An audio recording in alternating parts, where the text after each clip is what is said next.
تو ذکر ہو رہا ہے ضیاء محی الدین صاحب کا، یہ خاص قسط ضیاء محی الدین صاحب کے لیے، جیسے کہ میں نے بتایا تھا پہلے۔ 2005 یا 4 میں غالباً national academy of performing arts کی بنیاد رکھی گئی، اور ضیاء محی الدین صاحب اس کے بانی ہوئے اور صدر ہوئے، اور ایک ایسے ادارے نے جنم لیا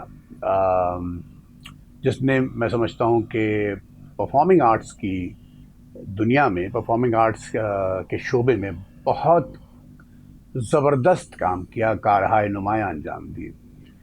اور جب ظاہر ہے میں اس وقت تک رپورٹنگ تو بہت ریگولرلی نہیں کرتا تھا، ڈیسک پہ کام کرتا تھا، لیکن پھر میں نے بطور صحافی کچھ سال بعد باقاعدہ رپورٹنگ شروع کی۔ تو کلچر چونکہ رپورٹ کرتا تھا، کلچر کے بارے میں ایونٹس اور ان پہ لکھنا، تو ناپا کو بھی میں نے بہت ایکسٹینسولی کور کیا۔ تو ناپا آنا جانا شروع ہوا۔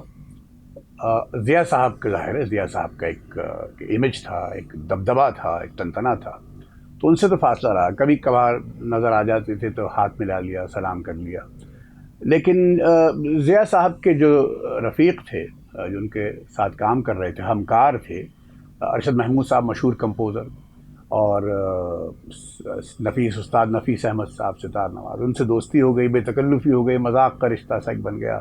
میں اکثر انہیں شعر سناتا تھا، وہ بھی جوابی شعر سناتے تھے جب بھی میں ناپا جاتا تھا۔ تو لیکن احساس یہ ہوتا تھا کہ میری جو تحریر ہے، جو اخبار میں چھپتی ہے میرے، اس کے لیے میں کام کرتا ہوں، وہ غور سے پڑھتے ہیں بہت، وہ گفتگو سے اندازہ ہو جاتا ہے جب آپ کو تھوڑی سی اہمیت ملنے لگے کہیں۔ ایک بار آغا حشر کاشمیری کا کھیل ناپا نے پروڈیوس کیا، جسے ڈائریکٹ ضیاء صاحب کر رہے تھے۔ If I am not mistaken, نیک پروین شاید وہ کھیل تھا، یا ممکن ہے کچھ اور ہو، حافظہ اگر صحیح کام نہیں کر رہا۔ تو اب آرٹس کاؤنسل میں وہ پلے ہوا، اس وقت تک یہ جو ناپا کا جو آڈیٹوریم ہے وہ بنا نہیں تھا، اور تو میں وہ کھیل دیکھنے گیا، اور میں نے اس پہ تبصرہ لکھا اور اچھا تعریف کی، لیکن ان دنوں میں ذرا زیادہ کھلا ڈلا، بہت بے باک ہو کے لکھتا تھا۔ اب تو میں ذرا سا، لوگ مجھ سے ناراض رہتے ہیں تو میں اتنا بے باک ہو کے نہیں لکھتا۔ تو میں نے کچھ اداکاروں کا ذکر کیا اس کھیل میں جو اداکار تھے، ان میں سے ایک اداکار، اور یہ کہتا چلوں کہ جو ناپا کے شروع کے بیچ ہیں، آغاز کے بیچز ہیں، ان میں بہت ہی شاندار اداکار ناپا نے پروڈیوس کیے، تھیٹر کے بہت اچھے پریکٹیشنرز۔ موسیقی میں بھی کام ہوا، لیکن تھیٹر میں زیادہ اچھا کام ہوا میرے حساب سے۔ موسیقی میں بھی بہت اچھا کام ہوا، بہت اچھے فنکار نکلے۔ تو خیر، اس کھیل میں، اس ڈرامے میں، تو وہ ایک لڑکا تھا جو اب بہت نامور اداکار ہو گیا، ابھی پچھلے دنوں ایک بہت ہی کامیاب ڈرامہ سیریز ٹی وی پہ دکھائی گئی، اس کا بھی حصہ تھا وہ، اور بہت اچھا اداکار ہے۔ اس کے بارے میں میں نے لکھا کہ، یعنی اپنے ریویو میں اس آغا حشر کے پلے کے، جسے ضیاء صاحب نے ڈائریکٹ کیا تھا، کہ اس لڑکے میں کہیں کہیں ضیاء محی الدین کی جھلک دکھائی اور سنائی بھی دیتی تھی، اور یعنی وہ ضیاء صاحب کا جو ایک خاص انداز ہے بولنے کا، اور وہ کہ بھئی ایسا کرنا پڑتا ہے، تو اس طرح کر کے جو سٹریسز ہیں ضیاء صاحب کے، وہ اس لڑکے میں مجھے دکھائی دیے۔ میں نے لکھ دیا۔ جس دن وہ ریویو چھپا، ارشد محمود صاحب کا میرے پاس فون آیا کہ بھئی ضیاء صاحب آپ کو یاد کر رہے ہیں۔ اب میں گھبرا گیا کہ ضیاء محی الدین مجھے یاد کر رہے ہیں، تو میں نے حامی بھی بھر لی، لیکن خوف بھی تھا، ایک تذبذب بھی تھا۔ تو میں جو مقررہ وقت پر ضیاء صاحب سے ملنے چلا گیا۔ یہ میری پہلی 1-on-1 بالمشافہ ملاقات تھی ضیاء صاحب سے، یعنی آمنے سامنے بیٹھ کر، ورنہ سلام دعا تو ہوتی رہتی تھی۔ تو ضیاء، میں نے دیکھا کہ وہ جو میرا ریویو تھا، وہ انہوں نے اپنی میز کے سامنے، بالکل میز کے اوپر رکھا ہوا تھا، اور کچھ اس میں جو سطریں تھیں، کچھ انڈر لائن کی ہوئی تھی کچھ میری باتیں پینسل سے۔ تو میں گھبرا گیا، اور شخصیت پہلی بار قریب سے کو بہت قریب سے دیکھا، تو شخصیت ضیاء صاحب کی بہت کمال کی تھی، اور وہ بہت رکھ رکھاؤ والے آدمی تھے، اس پہ بھی میں آئندہ بات کروں گا۔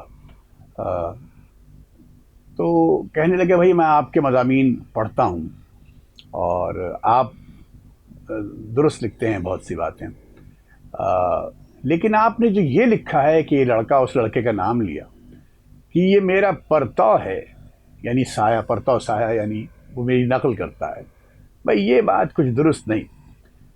تو میں نے کہا ضیاء صاحب آپ بہتر سمجھتے ہیں چیزوں کو، لیکن میں وہاں بطور آڈینس بیٹھا ہوا تھا تو جو سنائی دے رہا تھا، اور یہ آپ سے تو ہم سب متاثر ہیں، میں بھی متاثر ہوں، سب متاثر ہیں، تو یہ کوئی بری بات تو نہیں ہے۔ مجھے لگا کہ وہ لڑکا آپ سے متاثر ہے اور کہیں نہ کہیں اس کے لہجے میں آپ آ جاتے ہیں۔ تو کہنے کہ نہیں، آپ کی جو دیگر باتیں ہیں کہ بھئی یہ کلیشیٹ جو ترجمہ تھا اس میں جو کلیشیٹ سی لائنیں مطلب، اور جو نیپا میں تراجم ہوتے ہیں وہ ان میں یہ جو تراکیب استعمال کی جاتی ہیں روز روشن کی طرح آیا، یہ آپ ٹھیک لکھتے ہیں کہ ان سے بچنا چاہیے اور یہ، لیکن یہ بات میں آپ سے متفق نہیں ہوں اس بات پر۔ میں نے کہا سر آپ ٹھیک کہہ رہے ہوں گے۔ تو یہ میری ضیاء صاحب سے پہلی ملاقات تھی، اور پھر انہوں نے مجھ سے پوچھا، بہت تجسس تھا ان کو میرے بارے میں، کہنے کہ سنا ہے آپ نے انگریزی ادب پڑھا ہوا ہے؟ میں نے کہا جی ضیاء صاحب میں نے انگریزی ادب پڑھا ہوا ہے۔ کہیں گے یار کمال کی بات ہے، اور بھی لوگ آتے ہیں میرے پاس جو انگریزی پڑھے ہوتے ہیں، انگریزی ادب پڑھے ہوتے ہیں، لیکن یہ کیسے ممکن ہے کہ کسی شخص نے انگریزی ادب میں ڈگری لی ہوئی ہو اور اس نے چارلز ڈکنس کو نہ پڑھا ہو؟ اب کوئی آ گیا ہوگا ان کے پاس جس نے ڈکنس کو نہیں پڑھا ہوگا اور انگریزی میں ڈگری لے لی ہوگی۔ تو میں نے کہا ضیاء صاحب ایسا بھی ہوتا ہے، وہ پرائیویٹ کینڈیڈیٹس ہوتے ہیں، کچھ لوگ ایز این ایکسٹرنل اسٹوڈنٹ امتحان کوئی لڑکا دیتا ہے، اگر دے رہا ہے، لڑکی دے رہی ہے، وہ پرائیویٹلی امتحان پاس کر لیتے ہیں، اس میں پڑھتے وڑھتے کم ہیں۔ تو اس طرح کی باتیں انہوں نے کی، اور ایک ہمارے درمیان ایک جو ایک دیوار تھی وہ ذرا گر گئی اور بے تکلفی کا سا ایک رشتہ قائم ہو گیا۔ پھر مجھے یہ بھی اندازہ ہوا کہ وہ اردو میں نظموں کے بہت شائق ہیں، غزل آپ نے غور کیا ہوگا کہ ضیاء صاحب نے غزلیں بہت کم پڑھی ہیں اسٹیج پہ، نظمیں پڑھتے تھے وہ۔ تو پھر میں نے ان سے پوچھا کہ میں نے کہا آپ آج کل کس کس شاعر کو پڑھ رہے ہیں، اور وہ تقریباً سبھی کو جانتے تھے، تو میں نے ندا فاضلی کا نام لیا۔ ندا فاضلی ہندوستان کے بہت اچھے شاعر تھے اردو کے، انتقال ہو گیا۔ میں نے کہا آپ نے ندا فاضلی کو پڑھا ہے؟ کہنے لگے جستا جستا پڑھا ہے۔ تو میں نے کہا آپ، پھر میں نے ان کی کچھ نظمیں سنائیں ندا فاضلی کی ان کو، کیونکہ ضیاء صاحب نظموں کے شاعر تھے، اور غزلوں کے بھی کچھ شعر سنائے جو ان کو بہت پسند آئے۔ کبھی کبھی یوں بھی ہم نے اپنے جی کو بہلایا ہے، جن باتوں کو خود نہیں سمجھے اوروں کو سمجھایا ہے۔ کوئی ملا تو ہاتھ ملایا، کہیں گئے تو باتیں کی، گھر سے باہر جب بھی نکلے دن بھر بوجھ اٹھایا ہے۔ یہ میں نے 2-3 شعر ندا فاضلی کے ضیاء صاحب کو سنائے، انہیں بہت پسند آئے، اور اس طرح ہماری ملاقاتوں کا سلسلہ شروع ہوا، باقی آئندہ قسطوں میں۔